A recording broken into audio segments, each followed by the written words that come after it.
കർത്താവിൻ്റെ വലിയ തിരുനാമം മഹത്വപ്പെടട്ടെ. നിങ്ങൾക്കേവർക്കും, പ്രിയപ്പെട്ട മാതാപിതാക്കൾക്കും സഹോദരീ സഹോദരങ്ങൾക്കും യൗവനക്കാർക്കും കുഞ്ഞുകുട്ടികൾക്കും ക്രിസ്തുയേശുവിൽ എൻ്റെ എളിയ സ്നേഹവന്ദനം. കർത്താവായ യേശു ക്രിസ്തുവിൻ്റെ നിസ്തുലമായ സ്നേഹം, ആർദ്ര സ്നേഹം, നിത്യസ്നേഹം നമ്മെ ഓരോരുത്തരെയും തഴുകി തലോടിക്കൊണ്ട് ഈ തിരുവനശ്രൂഷയിൽ മുന്നോട്ട് പോകട്ടെ എന്ന് ഞാൻ പ്രാർത്ഥിക്കുകയും ആശംസിക്കുകയും ചെയ്യുന്നു.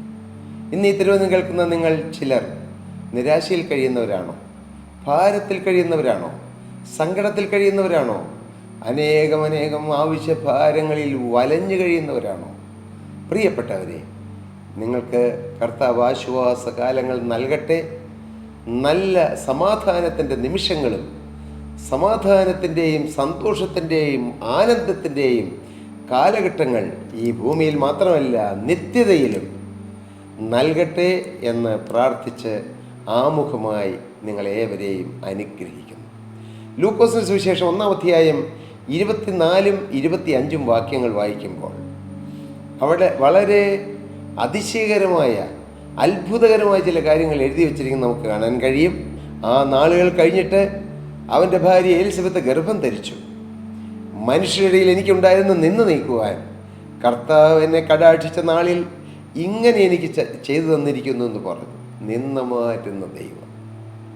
പാട്ടുകാരൻ ഇപ്രകാരം പാടി: നന്ദിയാൽ പാടുക നാം, സന്തോഷം കൊണ്ടാടുക നാം, നിന്നയെ നീക്കി കണ്ണീരെ തുടച്ച നല്ല നാഥനെ വാഴ്ത്തുക നാം, നിന്നയെ നീക്കി കണ്ണീരെ തുടച്ച നല്ല നാഥനെ വാഴ്ത്തുക നാം. അതെ, നിന്നയെ നീക്കി കണ്ണുനീർ തുടയ്ക്കുന്നൊരു നാഥനുണ്ട്. എന്നും നിന്നയുടെ കാലമല്ല, എന്നും കണ്ണുനീരിൻ്റെ കാലമല്ല, എന്നും ഇലപൊഴിയുന്ന കാലമല്ല, തളിരണിയുന്നൊരു കാലം വരാൻ പോകുന്നു. കവിളിലൂടെ ഒഴുകുന്ന കണ്ണുനീരിനപ്പുറം ഒരു പുഞ്ചിരിയുടെ കാലം വരാൻ പോകുന്നു. വേദപുസ്തകത്തിൻ്റെ ചരിത്രം തന്നെ അതല്ലേ പ്രിയരെ? കണ്ണുനീർ മാറ്റി ആനന്ദം തരുന്ന ക്രിസ്തു. കർത്താവിൻ്റെ സ്തോത്രം. നിത്യാനന്ദം തരുന്നൊരു ക്രിസ്തുവുണ്ട്.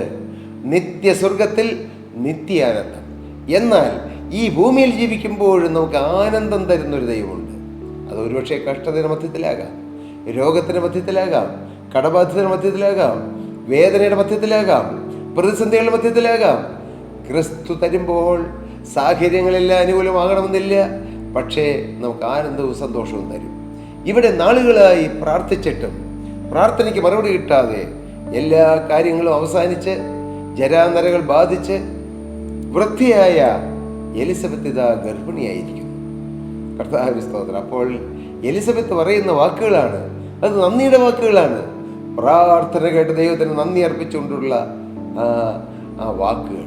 ഞാൻ നിങ്ങളോട് പറയട്ടെ, നാം എന്നും ദൈവത്തോട് നന്ദിയുള്ളവരാകണം. ദൈവത്തോട് മാത്രം പോരാ, മനുഷ്യരോട്. കർത്താവിന് സ്തോത്രം. കർത്താവ് നിങ്ങൾക്കൊരു ഉപകാരം ചെയ്തെങ്കിൽ ഒരിക്കലും മറക്കരുത്. ഹല്ലേലൂയ. അതുകൊണ്ട് ദാവീദ് പറഞ്ഞു, യഹോവ എനിക്ക് ചെയ്ത സകല ഉപകാരങ്ങൾക്കും ഞാൻ അവന് എന്ത് പകരം കൊടുക്കും?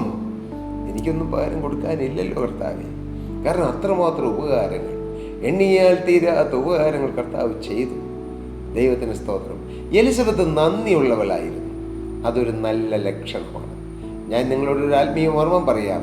നിങ്ങൾക്ക് ലഭിച്ച നന്മകൾക്ക് ദൈവത്തോട് നന്ദി വരുമ്പോഴാണ്, ഒരു കൊച്ചു കാര്യമാകട്ടെ, ഞാൻ പറയുന്നൊരു പിന്നാകട്ടെ, ഒരു പിന്നിൻ്റെ സമയത്ത് ആവശ്യമുള്ളപ്പോൾ ആ പിന്ന് കിട്ടിയില്ലെങ്കിൽ എന്തൊരു പ്രയാസമായിരിക്കും.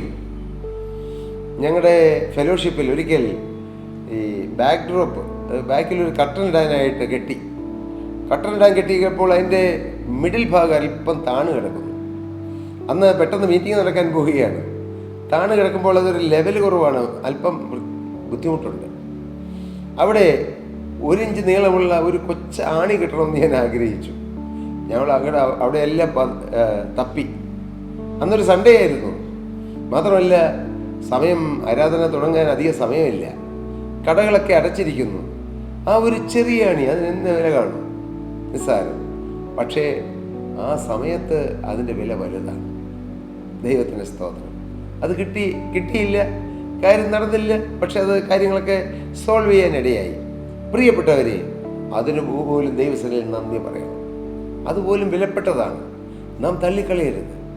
ദൈവം തരുന്നത് എന്തോ ചിലര് ആത്മീയമായ കാര്യങ്ങൾക്ക് മാത്രമേ നന്മ പറയുള്ളൂ, പോരാ എന്നാണ് എൻ്റെ അഭിപ്രായവും വേദപുസ്തകവും അങ്ങനെ പറയുന്നു. നന്ദിയുള്ളവരായിരിപ്പീൻ.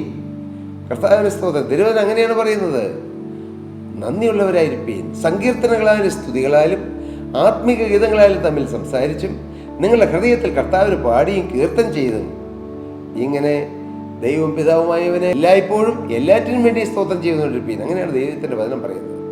നാം സ്തോത്രം ചെയ്യുന്നവരാകണം, നാം നന്ദിയുള്ളവരാകണം, സ്തുതിക്കുന്നവരാകണം. ദൈവത്തോട് മനുഷ്യരോട്. ദൈവത്തോട് നന്ദി വന്നാൽ മനുഷ്യരോട് നന്ദി വരും. അതും ദൈവത്തിൽ വിലപ്പെട്ടതാണ്. നിങ്ങൾക്കൊരാളൊരു ജോലി തന്നോ, നിങ്ങൾക്ക് ഒരു വരുമാന മാർഗം തന്നോ, അല്ലെങ്കിൽ നിങ്ങൾക്ക് ഏതെങ്കിലും നിങ്ങളിന്ന് റെക്കമെൻഡ് ചെയ്തോ, അല്ലെങ്കിൽ ഒരു കോളേജിൽ അഡ്മിഷൻ കിട്ടാൻ ആരെങ്കിലും ഒരാൾ റെക്കമെൻഡ് ചെയ്തോ, മറക്കരുത്. കഴിഞ്ഞ ദിവസം ഒരു ദൈവദാസൻ എന്നോട് പറയുകയുണ്ടായി, ഒരു അഡ്വക്കേറ്റ് പറഞ്ഞു എന്നാണ് ഞാൻ കേട്ടത്. അദ്ദേഹം പറയുകയാണ് ഇങ്ങനെ, ആ അഡ്വക്കേറ്റ് പറഞ്ഞു എന്നാണ് ഞാൻ കേട്ടത്, നിങ്ങൾ ദൈവമക്കൾക്ക് ഞാൻ ഒത്തിരി ഉപകാരം ചെയ്തു. പക്ഷേ പലരും ആ കാര്യം നടക്കുന്നവരെ ഇങ്ങനെ സാറേ എന്ന് പറഞ്ഞ് പുറമെ നടക്കും. കാര്യം കഴിഞ്ഞ് കഴിയുമ്പോൾ അവരൊന്ന് വിളിച്ച് നന്ദി പോലും പറയുന്നില്ല, ഫീസോ തരുന്നില്ല. അതുകൊണ്ട് ഇനി എല്ലാവർക്കും ചെയ്യുന്നത് പോലെ ഞാൻ നിങ്ങൾക്കും ചെയ്തു തരികയുള്ളൂ, എനിക്ക് ഫീസ് തരണമെന്ന് അദ്ദേഹം പറഞ്ഞു വന്നു. ഒരുപക്ഷെ അദ്ദേഹം നല്ലൊരു കൺസെഷൻ റേറ്റിൽ ഫേവർ ചെയ്ത് ദൈവമക്കൾക്ക് വേണ്ടി വാദിക്കുന്ന ഒരു അഡ്വക്കേറ്റാണ്. പക്ഷേ നന്ദിയില്ലാത്ത ചില മനുഷ്യരുടെ പെരുമാറ്റം സഹായിക്കാൻ തോന്നുന്ന അദ്ദേഹത്തിൻ്റെ ഹൃദയത്തെ പോലും തടുത്തു കളഞ്ഞു. ഇതുപോലെ തന്നെയാണ് ദൈവത്തിൻ്റെതും. നാം ദൈവത്തോട് നിരന്തരം നന്ദി പറഞ്ഞുകൊണ്ടിരിക്കുമ്പോൾ കർത്താവ് നമ്മെ കണ്ട് നമുക്ക് ദൈവിക നന്മകൾ തരും. നമുക്കറിയാം, കർത്താവ് 10 കുഷ്ഠരോഗികളെ സൗഖ്യമാക്കി. പക്ഷേ അതിൽ 9 പേരും പോയി. ഒരാൾ തിരികെ വന്നിട്ട് കർത്താവിന് മഹത്വം കൊടുത്തു. കർത്താവ് ചോദിച്ചു, ആ 9 പേരെവിടെ? ഞാൻ 10 പേർക്ക് സൗഖ്യം തന്നില്ലേ? ആ 9 പേരെവിടെ എന്ന്. അതെന്തുകൊണ്ടാണ് കർത്താവ് ചോദിച്ചത്? an attitude of gratitude. അത് ദൈവം പ്രതീക്ഷിക്കുന്നതാണ്, വചനത്തിൻ്റെ അടിസ്ഥാനമാണ്. വിദേശ രാജ്യങ്ങളിൽ നമ്മൾ പോകുമ്പോൾ ഒരു ചെറിയ സഹായം, എന്തിന്, നാം വഴിയിലൂടെ നടന്നു പോകുമ്പോൾ ഒന്ന് ഒതുങ്ങിക്കൊടുത്താൽ മതി, താങ്ക്സ് പറയും, അല്ലെങ്കിൽ അവർ നന്ദി പ്രകടിപ്പിക്കും. അതൊരു കൾച്ചറാണ്. ക്രിസ്തീയ ജീവിതത്തിൽ ദൈവമക്കൾ നന്ദിയുള്ളവരാകുക, ദൈവത്തോടും മനുഷ്യരോടും. ഇവിടെ എലിസബത്ത് ഗർഭം ധരിച്ചു. മനുഷ്യരിടയിൽ എനിക്കുണ്ടായിരുന്ന നിന്ന് നിൽക്കുവാൻ കർത്താവിനെ കടാക്ഷിച്ച നാളിൽ ഇങ്ങനെ എനിക്ക് ചെയ്തു തന്നിരിക്കുന്നു എന്ന് പറഞ്ഞ് കർത്താവിനെ സ്തുതിച്ചു. എന്താണ് പ്രിയരെ റിയൽ വർഷിപ്പ്? എന്താണ് സത്യ ആരാധന? സ്തുതി എന്നോ, സ്തോത്രമെന്നോ, ഹല്ലേലൂയ എന്നോ മാത്രം പറയുന്നതല്ല ആരാധന. അത് വെറുതെ ആർക്കും പറയാം. പക്ഷേ ആരാധനയ്ക്ക് അതിലും വലിയ മഹത്വമുണ്ട്.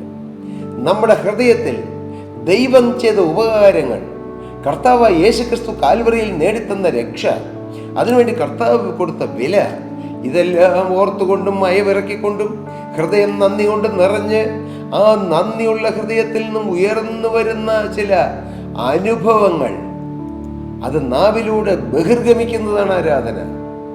ഹല്ലേലൂയ. അത് അനുഭവമാണ്, അല്ലാണ്ട് വലിയ ഒച്ച വന്നു എന്നുള്ളതുകൊണ്ട് ആരാധനയാവണമെന്നില്ല. നന്ദിയുടെയും സ്നേഹത്തിൻ്റെയും കടപ്പാടിൻ്റെയും ആരാധനയാണ് യഥാർത്ഥ ആരാധന. പ്രിയപ്പെട്ടവർ, എലിസബത്ത് നന്ദിയുള്ളവളായിരുന്നു. കാരണം അവൾക്കറിയാം, ഒരു സാധ്യതയില്ലാത്തിടത്താണ് എൻ്റെ ദൈവം അസാധ്യതകളെ സാധിപ്പിച്ചു തന്നതെന്ന്.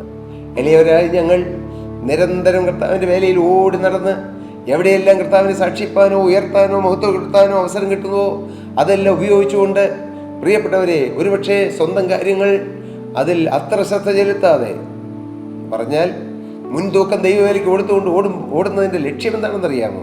ക്രിസ്തുവിനോടുള്ള സ്നേഹം, യേശുവിനോടുള്ള നന്ദി. ഓ എനിക്ക് ചെയ്ത സകല ഉപകാരങ്ങൾക്ക് ഞാൻ അവന് എന്ത് പകരം കൊടുക്കും? കുപ്പയിൽ കിടന്നവരായിരുന്നു ഞങ്ങൾ, നിസ്സാരതയിൽ കിടന്നവരായിരുന്നു ഞങ്ങൾ, പൊടിയിൽ കിടന്നവരായിരുന്നു ഞങ്ങൾ. പൊടിയിൽ നിന്ന് കർത്താവ് ഞങ്ങളെ നിവർത്തി, കുപ്പയിൽ നിന്ന് കർത്താവ് ഞങ്ങളെ ഉയർത്തി. ഞങ്ങൾക്ക് നന്ദിയുണ്ട്, ദൈവത്തോട് കടപ്പാടുണ്ട്.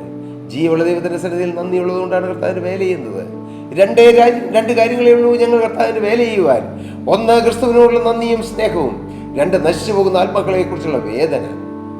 അനേക ആത്മാക്കൾ നശിച്ചു പോകുന്നു. ഒരുപക്ഷെ നാം ചെയ്യുന്ന ഈ എളിയ വേല കൊണ്ട് ഒരാളെങ്കിലും രക്ഷപ്പെട്ടാലോ? It is better to light a candle than to curse the darkness.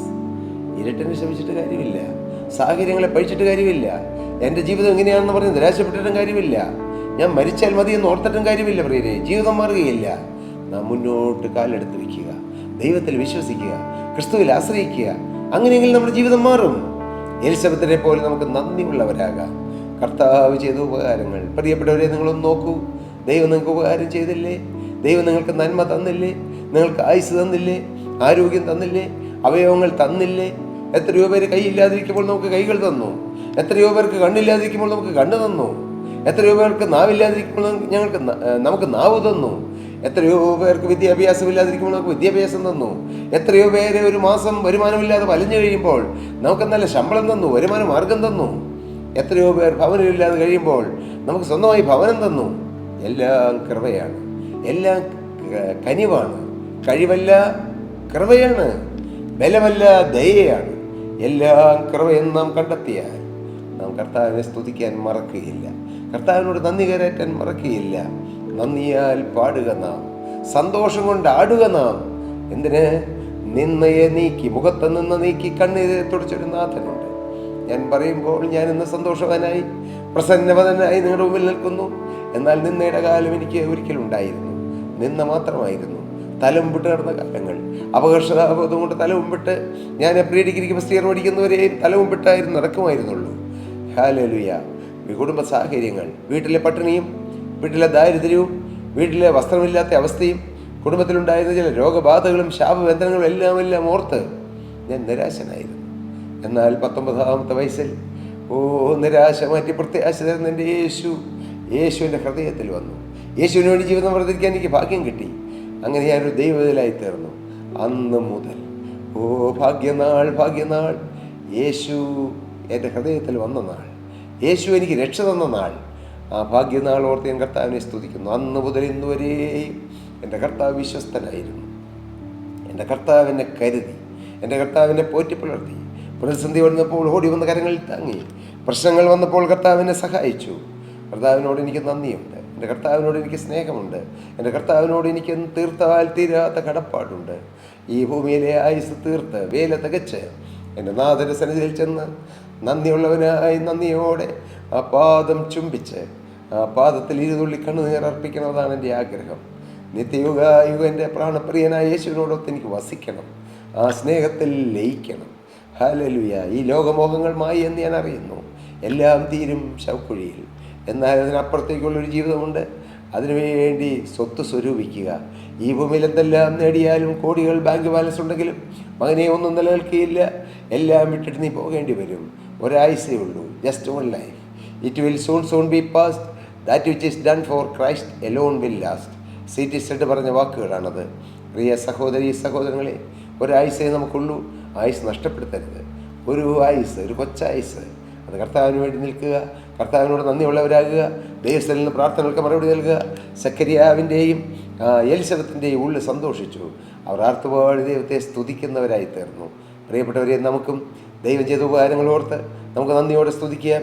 ആത്മീയമായും ഭൗതികമായും കർത്താവ് നമ്മെ സഹായിച്ച ഓരോ വഴികളും ഓർത്തോർത്ത് അത് ചെകഞ്ഞെടുത്ത് ദൈവസ്ഥലിൽ കൊണ്ടുവന്ന നന്ദിയുടെയും സ്നേഹത്തിൻ്റെയും പൂച്ചെണ്ടുകൾ യേശു ക്രിസ്തുവിൻ്റെ പാദപീഠത്തിൽ അർപ്പിച്ചുകൊണ്ട് നമുക്ക് നന്ദിയുള്ളവരായി ജീവിക്കാം.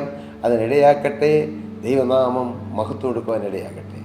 സഹോദരി സഹോദരങ്ങളെ, നിങ്ങൾക്ക് പ്രാർത്ഥനാ വിഷയങ്ങളോ ആത്മീയമായ ഏതെങ്കിലും കാര്യങ്ങൾ ഷെയർ ചെയ്യേണ്ടതോ ഉണ്ടെങ്കിൽ താഴെ കാണുന്ന നമ്പറിൽ ഞങ്ങളുമായി കോൺടാക്റ്റ് ചെയ്യുമോ? ഞങ്ങൾ നിങ്ങൾക്ക് വേണ്ടി പ്രാർത്ഥിക്കാം.